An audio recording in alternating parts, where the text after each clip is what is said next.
Welcome to day 10 of Worthwhile Watches San Martin Mania! This is the final day of this 10-part, one video per day series where I give you a 4K close-up view of my current San Martin collection, along with my opinions good and bad about each one. If you missed any of the previous days, then you missed out on so many cool San Martins. You should check those out. And whether you're already a San Martin fan or you want to learn more about San Martin watches, well, you've come to the right place. Well, we're finally here at day 10 and the number one pick from my San Martin collection. So without delay, it's this one, the San Martin SN0144GX 39mm with blue dial. I did a full review of this one several months ago, so if you haven't seen it, please check it out. I'll also link it in the description. This watch takes the number one spot because it has several refinements over other San Martins we've seen in this series. As with all the others, this watch is extremely well finished for its price range. It's difficult to find flaws on these watches without magnification, and this one is no exception. The case finishing is excellent, with fine brushing on the top of the case and bezel, with crisp transitions to polished edges. The bracelet of this model takes the finishing up a notch with these raised center links with polish on the edges of the center and outer links. The clasp also follows this theme with a raised portion along the center. It looks crisp and clean and gives this watch a bit of a dressier look than the usual brushed oyster-style bracelets found on many San Martins. The case finishing is great, but it's the dimensions that really make this watch stand out for me. The case is 39mm with a lug-to-lug of just under 46mm, although the male end links will push that out to just over 50mm. But they turn down at such an extreme angle, it really shouldn't make much difference. The real standout feature is the thickness, at just 10.2mm.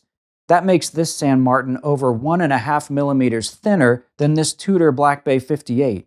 That slim case allows this watch to wear incredibly flat on the wrist, and gives it a sleek stance that is rarely found on inexpensive automatic watches. It wears like a refined luxury watch rather than an affordable watch found on AliExpress. One reason that this slim case profile is possible is the use of the Miyota 9015 movement, which itself is only 3.9mm thick. This is a 28,800 vibration per hour movement that produces a smooth 8 tick per second sweep of the second hand.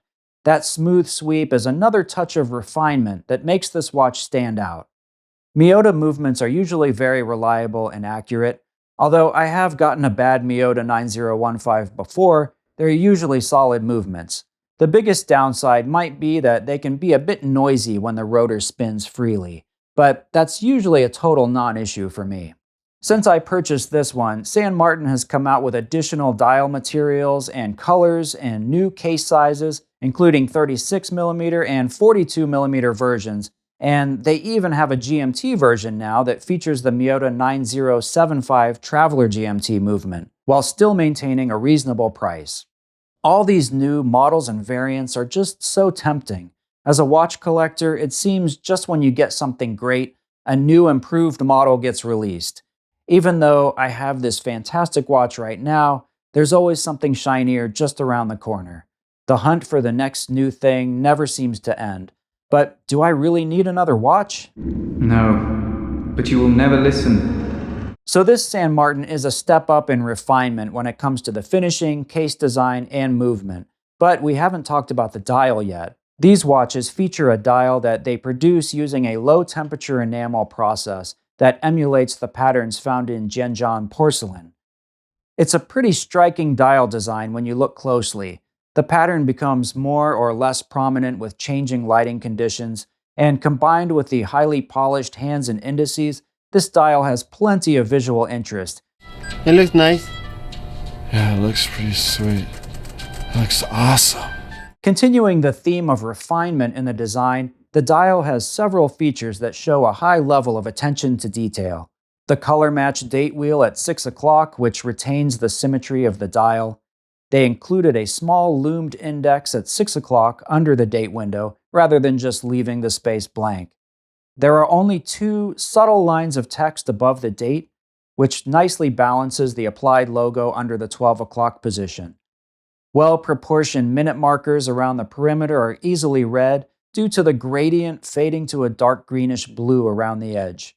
The second hand has a tiny pop of red at the end, and the length of the hands almost perfectly line up with the position of the indices. It seems a lot of attention was paid to the small details in all aspects of this watch, from the dial to the bracelet to the caseback that features an etching designed to resemble the maker stamps found on the bottom of Zhenjiang porcelain. All of these little refinements add up to a very impressive watch. It's incredible. And that's why it's the #1 pick of my San Martin collection. I've been heaping quite a lot of praise on this watch, but it's not perfect. My particular bracelet had an issue with one of the screw pins not fitting correctly.